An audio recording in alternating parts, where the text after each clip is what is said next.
আমরা যে কথা দিলে কথা রাখি, সেটাই আপনাদের কাছে কথা রাখার ব্যাপারটা নিয়ে যদি কিছুটাও মানুষের সাহায্য হয়, আশ্রয় হয়, সেই জন্যই কেন্দ্রীয় সরকার তার কথা রাখেনি। গত ৩ বছর ধরে আবাস যোজনার টাকা দেয় না। ১০০ দিনের কাজের টাকাও আপনারা জানেন, প্রায় ৫৯ লক্ষ লোককে আমরা টাকা দিয়েছি, প্রায় ২,৭০০ কোটি টাকা রাজ্য সরকারের এক্সচেকার থেকে গেছে। আমি আজকেও বলি যে আমরা ইতিমধ্যেই ৪৫,৬৯,৭০,০০০ মতো বাড়ি আমরা অলরেডি করেছি, পাকা বাড়ি যেটা মাটির ছিল আমাদের গভর্নমেন্টের সময়। বাদ বাকি আরও ৪০,০০০ পড়েছিল, ৪০ লাখ, সেটার টাকা দেওয়ার কথা। আমরা আবাস যোজনায় বাংলা ১ নম্বরে ছিল, তা সত্ত্বেও টাকাটা দেওয়া হয়নি। ৩ বছর ধরে বাংলার বঞ্চিত মানুষেরা বঞ্চিত হচ্ছে, গরিব মানুষগুলো। তাই আমরা সিদ্ধান্ত নিয়ে বলেছিলাম যে ডিসেম্বর মাসে ১৫ তারিখের পর আমরা টাকাটা ছাড়ব, ১১ লক্ষ বাড়ি।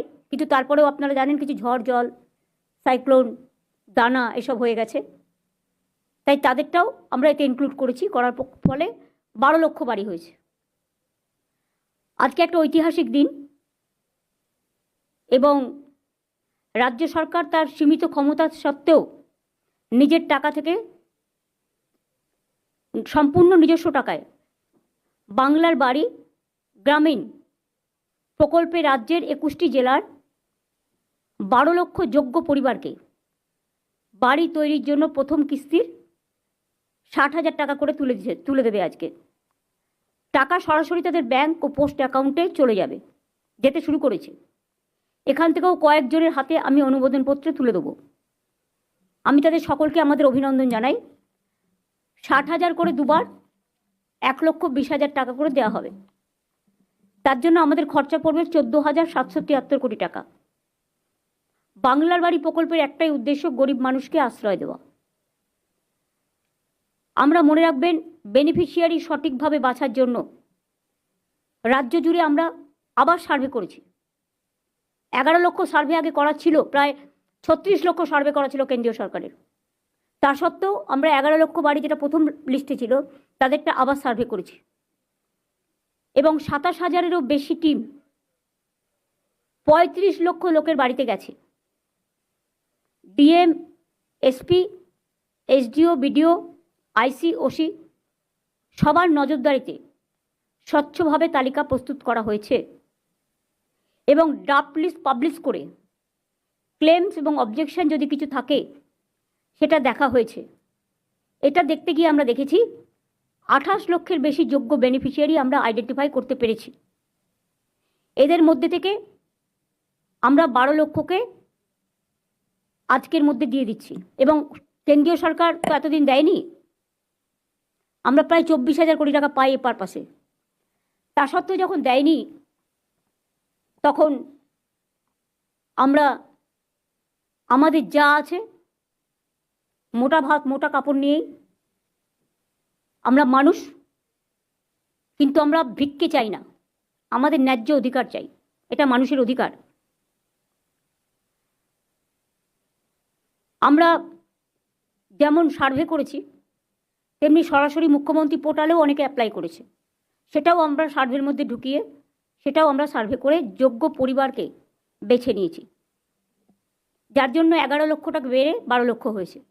তারপরে আপনারা জানেন যে সাইক্লোন হয়ে গেল, তারপরে জলপাইগুড়ি, আলিপুরদুয়ারে সে মনে আছে অনেক ঝড় বৃষ্টি হয়েছিল, সাইক্লোনে অনেক ঘরবাড়ি ভেঙে গিয়েছিল। দানাতেও অনেক, সাগর থেকে শুরু করে, সুন্দরবন থেকে শুরু করে, উত্তর ২৪ পরগনা থেকে শুরু করে, দক্ষিণ ২৪ পরগনা থেকে শুরু করে, মিদনাপুর থেকে শুরু করে অনেকেরই বাড়িঘর ভেঙে গিয়েছিল।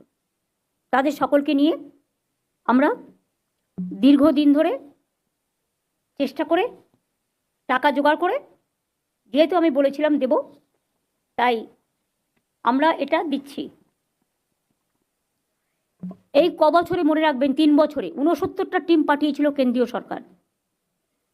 যা দেখতে চেয়েছে, যা জানতে চেয়েছে, সব কিছুই রিপ্লাই দেওয়া হয়েছে। তা সত্ত্বেও কোনো লাভ হয়নি। ওরা মুখে বলে কমপ্লেন আছে, কমপ্লেন আছে তো তুমি তো ভিজিট করেছো, তো দেখেছো, তুমি তো সার্ভে করেছো, তুমি তো মানুষজনের সাথে সে কথা বলেছো। তাহলে 69টা টিম কেন এলো? তা সত্ত্বেও কোনো লাভ হয়নি। সেই জন্য আগে 2022 সালে হাউস টু হাউস সার্ভে করেছিল তারা, এবং আমরাও করেছিলাম। তাতে 33,42,000 ওয়েটিং লিস্টের টাকা তৈরি হয়েছিল, ওয়েট লিস্টের। তারা কেউ কোনো বাড়ির টাকা পায়নি। তাই প্রথম সব পর্যায়ে কেন্দ্রীয় সরকার 11 লক্ষ বাড়ি স্যাংশন করেছিল। কারা এত কথা বলছে পেছনে? তা সত্ত্বেও